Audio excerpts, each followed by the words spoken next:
Okay, so let's get started. Welcome, everyone. I'm Joan Green, and I'm going to talk to you about technology.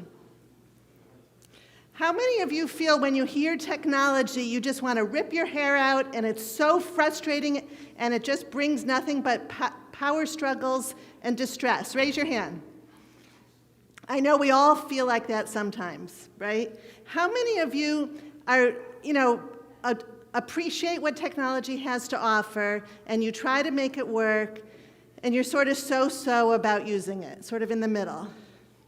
And how many of you are like I am, where it's sort of my hobby. In my spare time, what I really love to do is check out new apps, figure out new Google features, and I always have an eye out for how technology can help either kids or adults with either subtle or profound disabilities. Is there anybody out here that's really into it? All right, stand up. Those of you that are, well, if you can, stand up and look around. I think I just see one couple here. Go to them for support. Everybody needs other people that are really into this because it's very hard to figure it out on your own. And as I'll mention later, I do offer 15-minute free conversations on the phone with people all over the world, whether you're a professional or a family member, if you just need a little bit of help getting to the next step, okay?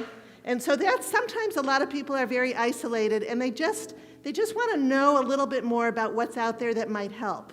So that's free, and I think that together, it's just impossible to keep up with all of this. So, it changes very fast, and my goal for this 45 minutes, I have to watch the clock here, because I could give this presentation and take 3 full days. So it just depends on how I choose to talk about the slides. But really, I just want to show you what's out there. You won't become an expert with any of this, but there are fantastic free resources that once you even know what's possible, then you can begin to learn if it's appropriate for a child or adult that you're trying to help.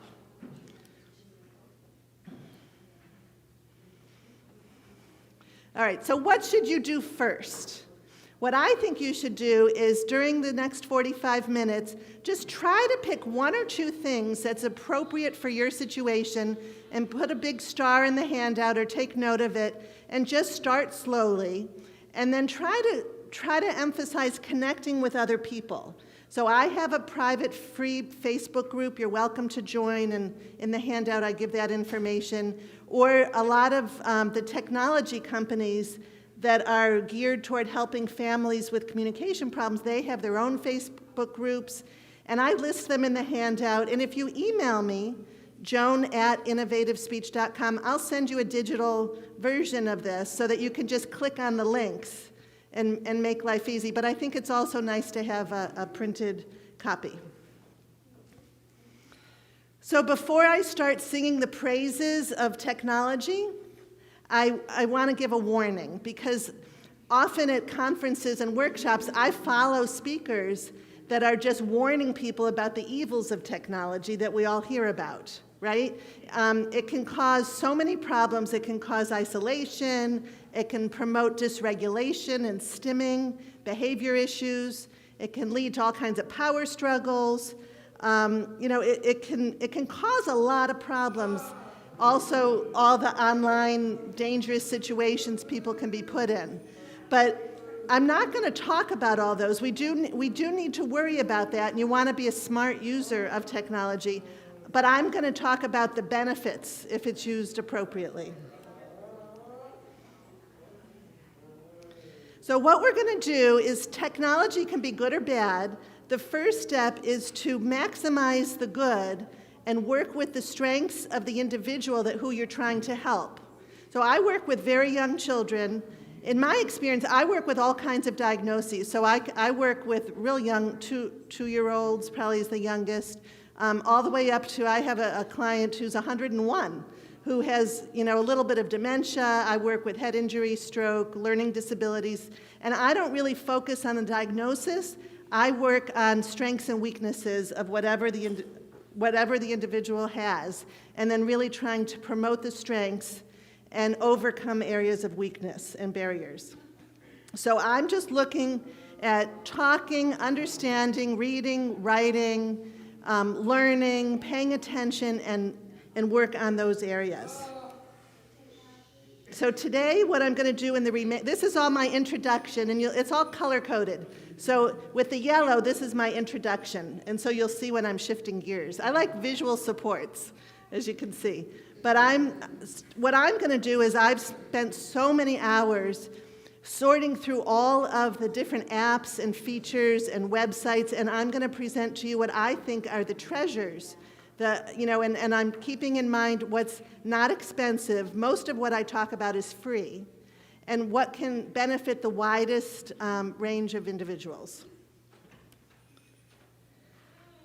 So what we should do is change our mindset about how to use the tech and get creative. So if I show you an app, you might use it in different ways. Also, we want to set up success for improved communication and behavior. Is your handout slightly different from this? It might. I might have done a few last-minute changes, so if you get a little confused, I'm not sure if the handout is totally in sync with this, but we'll try. Okay, and then, so just to tell you a tiny bit about me, I have 4 kids. My kids are all out of the house now. The youngest is 20, the oldest one is 26. So I've been very, very busy, and I'm helping to take care of my parents who are in their 80s and my mother-in-law in her 90s. So I am really busy, and I know that you guys are really busy too. So I'm going to cut through the chase, and I'm not going to give you a lot of research. I'm just going to give you things that you can use now. All right. This slide just shows you the variety of ways that you can connect with me and highlights the free things that I can offer you. There's a slide at the end also. So really, anyone that wants to set up a phone consultation, all you do is go to my website and you'll see Let's Chat. You click on it and you see for the following few days, I offer a bunch of 15-minute slots, depending on the day. I tend to do about 3 of those a day, so with people all over. And it keeps me on top of my toe. It's good for me because it keeps me in touch with people. And then if people want to choose to, pay for consultations, that's always nice. But that 15 minutes is free. I have monthly webinars, my Facebook group, and I have some courses online that are free for people.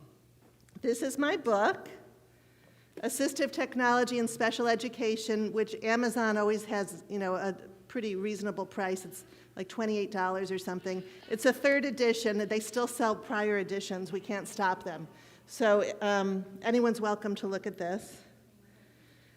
And to find out about my webinars, you just go to theymaynotknow.com, because I find that people always, when people come to me for a visit, they always say, oh, my life would have been so much easier if I knew about this before. Why hasn't anyone told me that this was possible on my iPad or my computer? It really solves my problem. And I always say they might not know about it because it keeps changing. So that's why I thought this was a good website to get, theymaynotknow.com.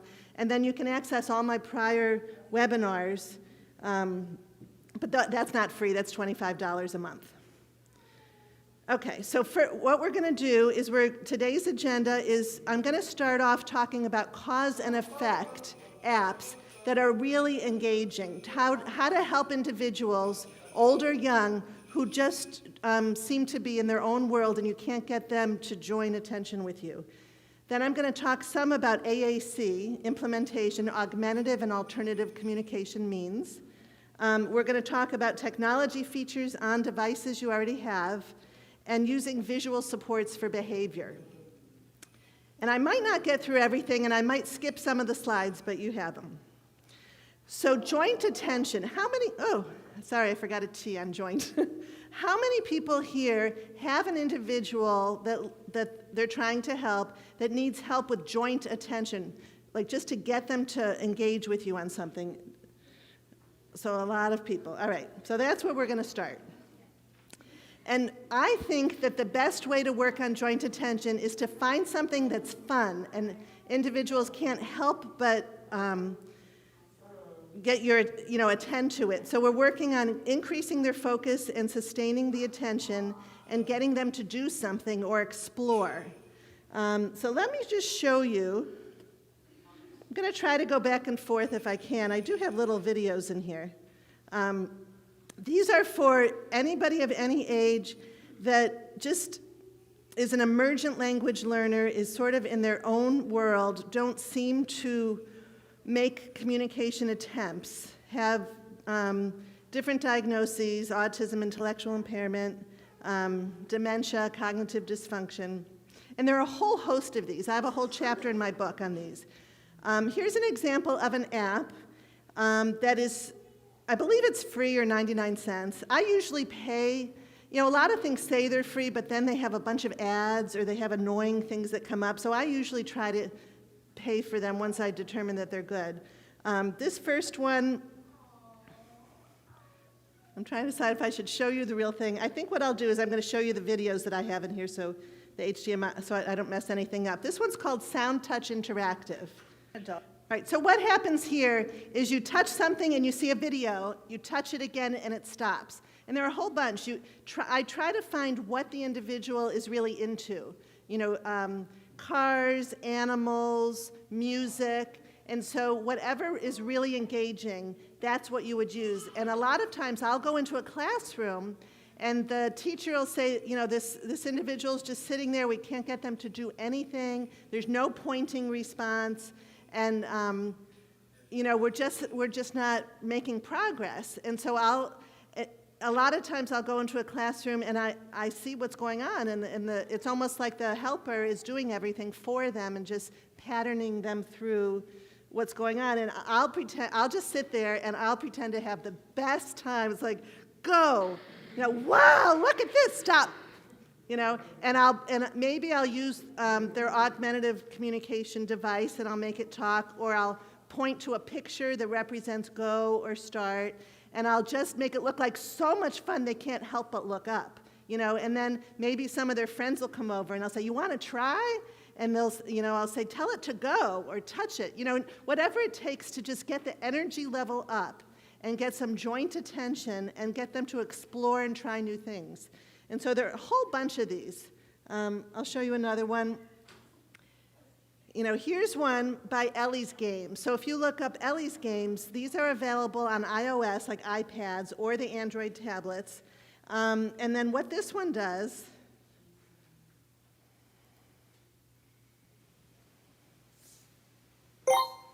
you touch a dot that's moving, and it pops.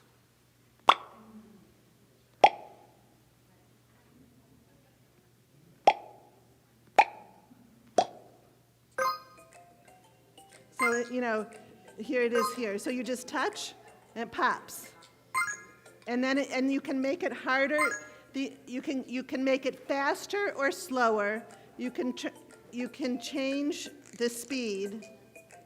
You can change all kinds of things, and it keeps track of the accuracy of the response.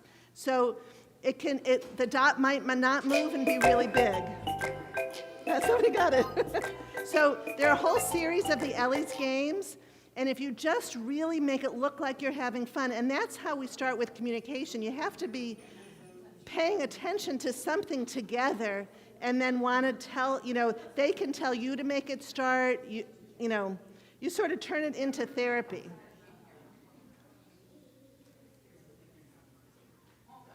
All right, so there are a whole bunch of those. There's popcorn, there's fireworks, and I like the ones that have different settings and options so that they can be successful.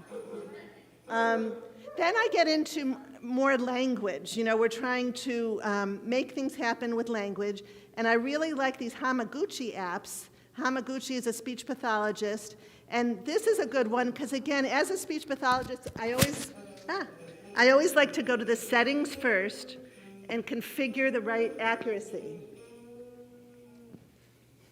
So let's look at a little video. Let's take a look at First Phrases by Hamaguchi. This is a really great app that's been around for a while, and I use it all the time. We can look at settings, and you'll notice that there are a bunch of different choices here. I'm going to show you an easier level, and it will keep track of different users' preferences. But basically here, all you're going to do is touch somewhere on the screen. Sleep on the couch. Sure, I can sleep on the couch. And then you see a video.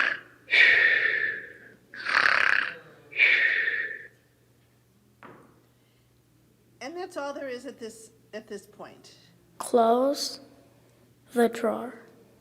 I will. I'll close the drawer. Let's make it a little bit more difficult. I'm going to change the level to normal play, which is when you touch each part of it. We're going to include a recording, and that can be using an AAC device or practicing speech. You could pick certain verbs that you want to work on, or just have them remain random. You can choose a 3-part sentence, if you like. You can choose to see the text or not. I almost always like to see the text.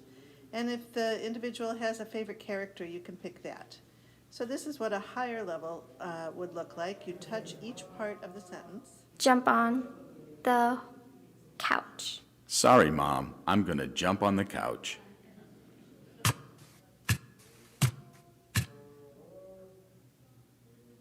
And then what you can do is you want the individual to communicate You can't hear that same part. message. So then you can choose either if through you a want device visuals or or not. using And then what you can do is have the individual use their augmentative communication device or their voice to record it.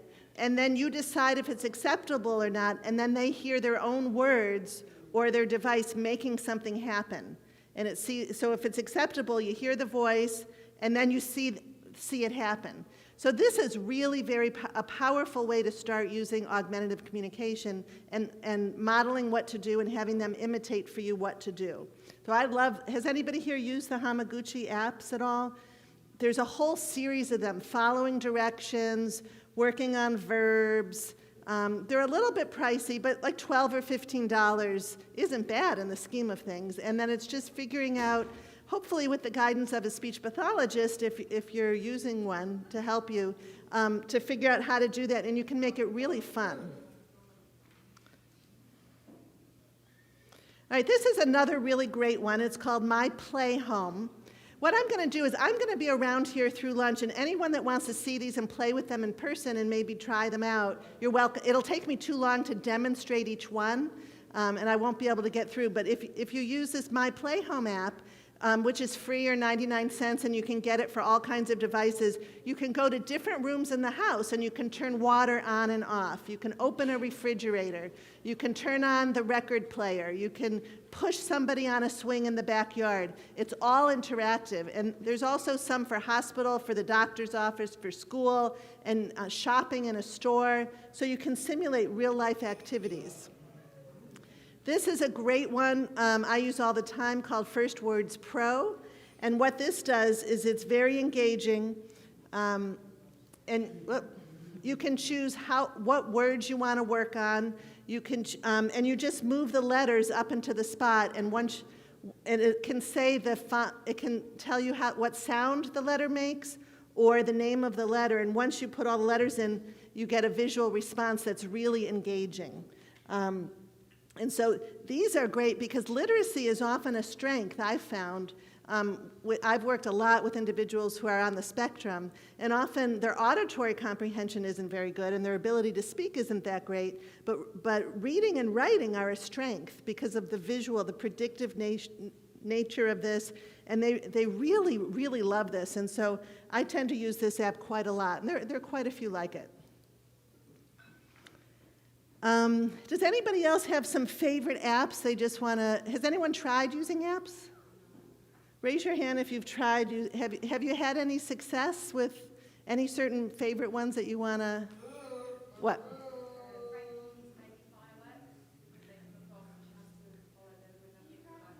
Oh, yeah, can you go over there?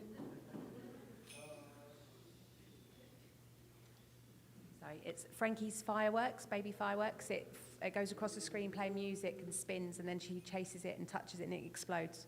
She really likes that. It's good for her following. Frankie's Fireworks? Yeah, Baby Fireworks. Okay, yeah. That sounds great. Anybody else have a favorite early learning kind of app? I mean, really, there are hundreds of them, and I have so many on my iPad. So just know that they exist. And, you can look at my book, or you can talk to each other, or go to some of these websites. Yeah, did you? So we found one, and it's not really a favorite of mine, but I've noticed like Talking Ben and Talking Tom, when he mumbles into it, Ben and Tom almost kind of translate what he's saying. And it's kind of nice because you can hear what he's really saying, but it is a little annoying. It's a little bit echolalic, which... It is, but he seems to interact with it, Yeah. and he loves it. Yeah, whatever works. You don't know, and so you want to try there are a lot of these apps where you talk to it something and they talk back to you, sort of repeating back what you've said, or you're sort of making them talk. It's whatever works, but you got to stay in control, because this can get out of control really fast. And so I always say, I always have a good cover on my iPad when I'm working with somebody, and I use, do you know what guided access is? So you can go into settings, and what it does is as soon as somebody learns that they can put 5 fingers on the iPad or device and move to another app, or press that home button and close it out and go to YouTube to watch a video, it's hard to use that as a learning tool. And so if there's a way to get it to, if you triple click the home button really fast and then start guided access, you're locked in, and the only way to get out is to triple click and then put in a password. So that guided access is a feature that's included on iOS devices and is really good. I usually hold the device, and I try to use this, the iPad is really engaging therapy, and use it with augmentative communication systems to work toward the goals. Okay. This is how you can get to that guided access. These are the steps. All right. So what I'm trying to emphasize here is you want to really know what the strengths are, what the weaknesses are. You want to have a good fit so you're working toward goals. And then I like to have intrinsic motivation with the apps. So I don't like to use an iPad as a reward. I don't like people to do their work and then say, okay, here's the iPad for 5 minutes, this is your reward. I like to use the iPad as a fantastic teaching tool in itself. And some families, what happens is the individual has had unrestricted use of a device, and it's really hard to then impose regulations on using the device. So what I usually end up saying is you have to have 2 devices, one and different color covers or something, and one is sort of their own play toy, and one of them is the learning toy, and has certain expectations of how it's to be used. Any questions about that? This is another really good thing called BluebeePals.com. They have a free part of their app that teaches a lot of good learning skills, and they also have a stuffed animal that comes with it that if you connect it with Bluetooth, it talks. So if you use it with an augmentative communication system or any one of these apps that talk, sometimes that's what it takes to get attention and interaction with the kid. It's pretty motivating. And again, I could go on and on with these, but I think the benefit of apps are that they have great visuals. Often they have predictable routines.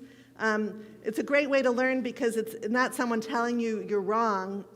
As you're learning, it's non-judgmental feedback. And a lot of them are inexpensive and motivating. But you have to really be mindful about what your goals are. Are you looking to teach a touch response, with direct selection? Is the individual unable to touch? So then you have to have alternate access, and you might need a switch, like maybe with their head or with their foot or an arm, or there's eye gaze.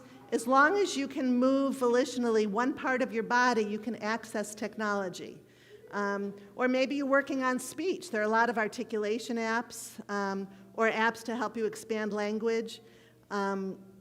Or maybe you're just trying to get somebody to look at something.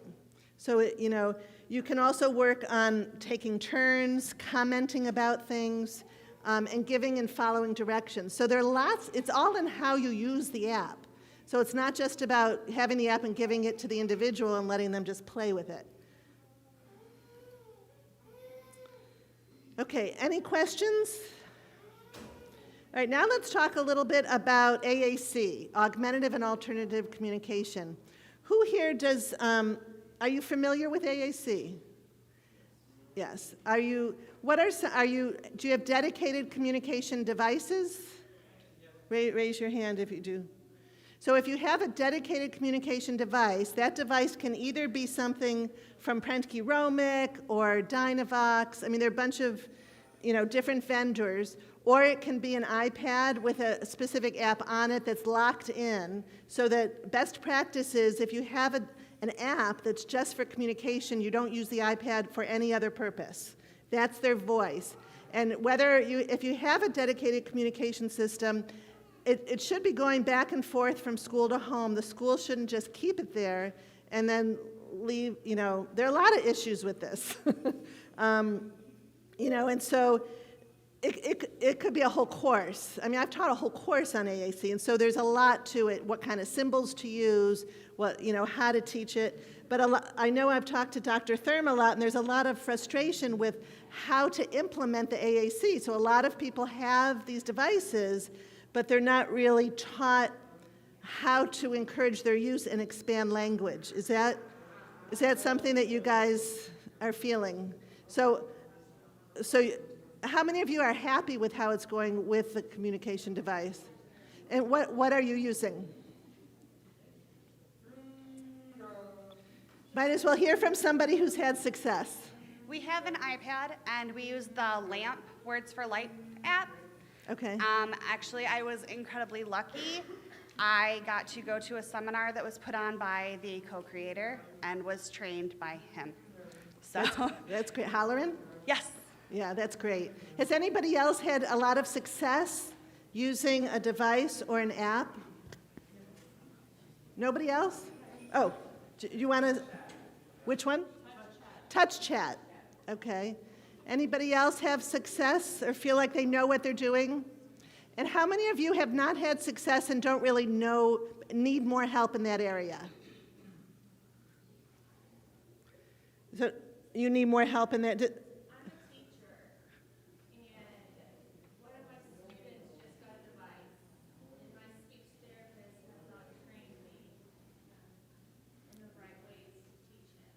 Okay. Do you know what device? He has an iPad and uses Touch Chat. Okay. Okay.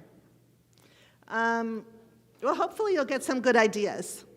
So when we're trying to implement AAC, trying to help somebody expand, if they know more than they can say and you're trying to help them learn language and be able to communicate better, the biggest mistake a lot of people make is making it a chore and making it not fun and making it an academic task. Like find the moon. It's not their voice. It really has to be their voice. And something has to be in it for the user to make their life better. So I usually try to find the pain points in that person's existence and figure out how it can make their life better. And it's all about building relationships and having that be their voice. So usually there are a whole bunch of these different apps or dedicated communication devices, and I can work with all of them. I think most people think that you start with the very powerful words, the core vocabulary. And so some of these grids look really overwhelming. And so you can, on the robust apps, you can make things invisible. Start with a few words like I, want, like, go, it, help, not, and more. This is sort of standard. This is Proloquo to go, which is also pretty popular. And then what you do is it's really important to model it, if you're a parent or a teacher, to be pointing to these words as you speak and using their device. And I think a lot of you should have an example from Project Core of a grid. So I'm just going to show you a couple real quick ones. This is by Bridge Communication. It's called Bridge Communication App, and this is a 99-cent, really good app. If you don't have any device, it has lots of great visuals to help with communication and be customized. You know, you can go to body parts, you can go to places, you can you can upload pictures, you can upload visuals, you can have it speak in any language that you want, because you can record voice. So, you know, and I can show you more about all of these things later, but I just want you to know about some of these that exist. This is an example of Lamp Words for Life. And it seems overwhelming at first because it actually has several layers behind it. But it's a really well-researched program that can really help with language, but there's a lot to know. Did you have a question? Yes. Do you know if any of these apps come in French or in Spanish? Yeah, there are a lot that come in. Yeah, we can talk later. Okay. In fact, I think Touch Chat comes in a couple languages. Yeah. Here's an example of Speak for Yourself. So they have core vocabulary, and they all talk, and many do come in different languages. And then one of the basics with how to start teaching it is to use aided language stimulation. So I'm going to show you just a 2-minute video to help with that.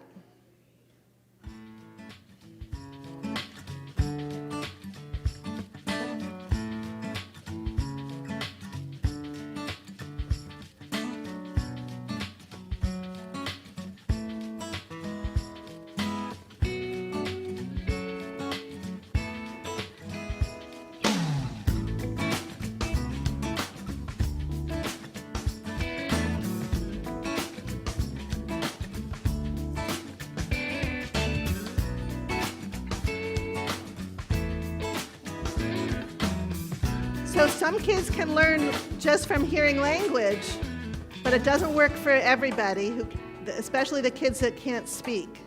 They need someone to help show them how to use their device to communicate.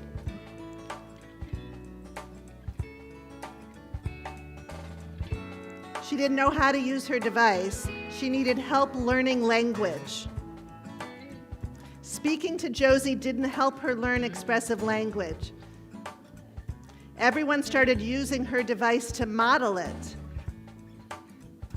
Me too, the kids. It's important to include everybody. And so if you're going into a store, you can say, we're here. You just model at the level that you're teaching 1 or 2 words, you know. In here. So then she can learn how to do it too. And it's important to take the device everywhere you go and to keep modeling it. And sometimes it can take a long time for it to sink in and for them to start doing it, but it's really important to use the device.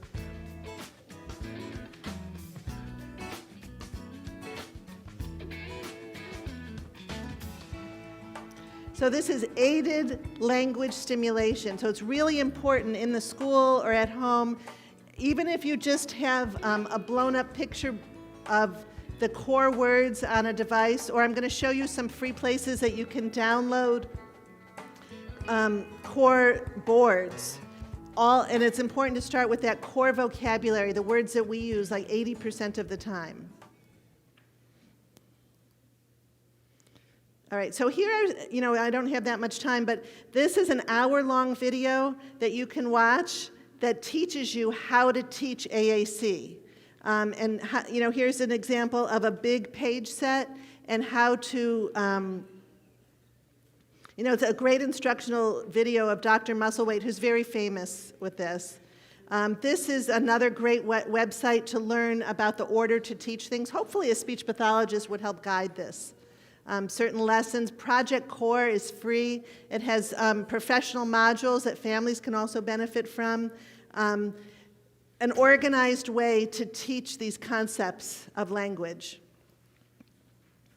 This is another fantastic program. For some entire school systems are using Model as a master pal to get everybody using these symbols because they're good for everybody. If you have, you model it and you motivate people to use it, and you always accept whole language. So once you know what the individual is trying to say, you honor that communication, and then you also show how they can expand that on their device. This is a great website, Practical AAC.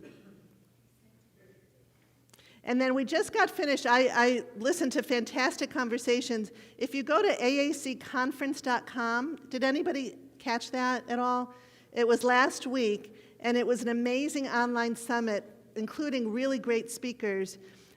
They recorded all the sessions, and it's always available for free with the handouts. And so if you want to learn more about AAC, there are a lot. I know it's hard because there's only so much time in a day, but I want you to realize that there are all these ways to continue to learn about AAC. There are Facebook groups for Touch Chat, for Proloquo to Go, for Lamp Words for Life. But it's important to try to get some professional help. And again, if you want to call me and set up a 15-minute call, I could help you, figure out how to get resources where you are. So it's all about finding ways to promote communication and using lots of sort of talking aloud. If you see somebody doing something, you sort of talk aloud what you think they might want or what you're thinking about and what you're doing and sort of modeling it by pointing to things in their core vocabulary. Any questions? What time am I done? Am I done now, or do I have a little more time? It's done at 10? All right, I'm going to take 2 extra minutes and just show you real quick. The last part of this would be telling you about accessibility options on the devices you already have. And just so you know, all of your computers and your mobile devices can do a lot of things that are free. Whether you're working in Google, there's a link to all the accessibility for all of these different devices. All of them can read out loud any text, all of them. And I have a free course on my website that shows you how to make your iPhone read out loud, websites read out loud. Everything can read out loud. Books can be read out loud, all for free. You just have to know how to access that. And also, so that's text-to-speech. And this is the course that I have for free on my website. And then, I don't know if this would work for anybody, but if you're working on speech, if writing is harder, every device now can write out what you say for free, all of the devices. And then it's really a good idea to use as many visuals as you can to help with communication. Like, think about using calendars. Think about using visual schedules. Think about using address books. These are all things that are included in all of the devices that can help with communication. Any kind of picture supports, taking videos and still pictures and using those to help with communication. Making sure you have good control over your devices and connecting with other people. So if anybody needs help, yes, quick, did you have a question? No. Do you have a question or no? Oh. I'm out of time, but again, I'm happy to help, and I did bring my book, and I have a whole book of visual supports. I'll be around, and if anybody wants to learn about apps with for any other needs, I'll be here, and you can ask me. Yes? One quick question. We have a son who's 18, and we're just trying to find some more innovative apps for that age group, mild functioning, and For what purpose? Just anything to just connect communication, period, so he doesn't just get innately grouped to just his games that he's always playing. More, because we're already doing the speech to text, but we're just looking for some other, I don't know, more imaginative apps to present besides the worms and, that kind of stuff. Come talk to, there are a whole host. Okay. So I work a lot, like kids that are have developmental disabilities in high school. I think in terms of cooking and independent living skill kind of things to help with independence. There are a whole host of them. So we can definitely talk. Okay, well, thank you so much for coming.